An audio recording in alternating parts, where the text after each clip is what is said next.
Hi, Adele. Hi, Osnat. Hi. First of all, I'm very happy to meet you. So we are excited to watch finally Raya and the Last Dragon in home version. And I read that in the extras there are content about about the Southeast Asia story trust. I say it well about how much is important to represent in a proper way this area and the cultural asset of the area. So I want to ask you something about this, how much is important to represent the cultural asset. Well, I'll start and then I'll let Adele pick up.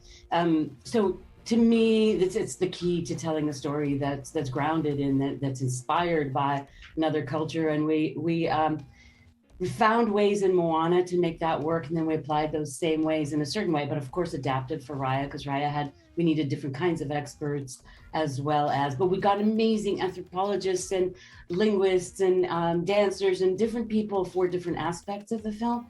But just as important was having Adele and Kui and others who are from the culture in the creative storytelling room. So it's imbued with the realness of that culture.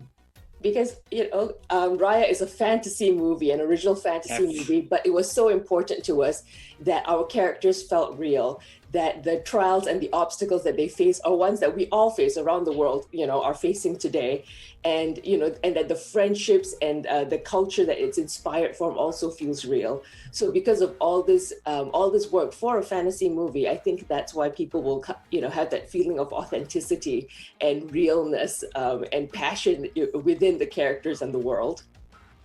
Yes, I guess I think it's really important to tell this kind of story, even if Raya is fantasy, but it's important to spread the cultural asset of the area. So another content of the extract is about how do you work in smart working, because I guess it was difficult because it is an animated movie. So I guess it's really interesting to know about this aspect. It was, if you would have asked me before we did it, if we can do it as a producer, I would have said, no, you're crazy.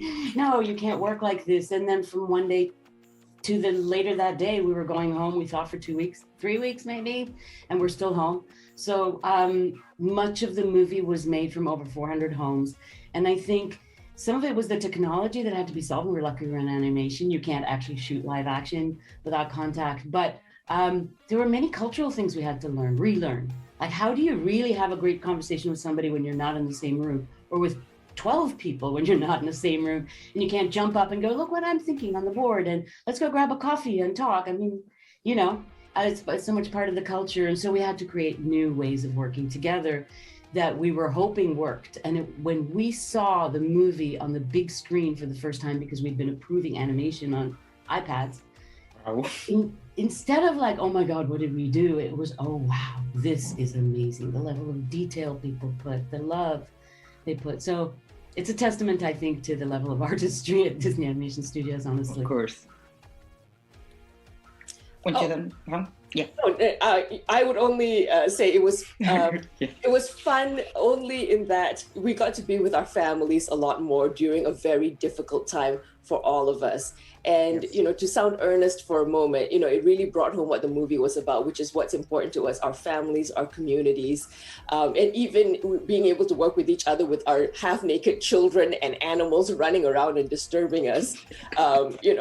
Still managing to do something wonderful and beautiful meant a lot. And lastly, I just want to say I got a new TV and I finally got to see Raya in better definition at home. And I wonderful. In the theater. Yeah. Okay, thank you so much. I have to say goodbye, and I thank you. Thank you.